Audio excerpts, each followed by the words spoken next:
ที่ไหนกลัวที่ไหนไม่กลัวตามมาล่อกันด้วยซ้ำไม่กลัว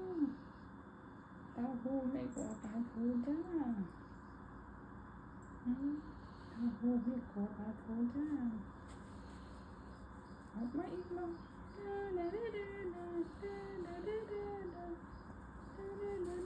นี่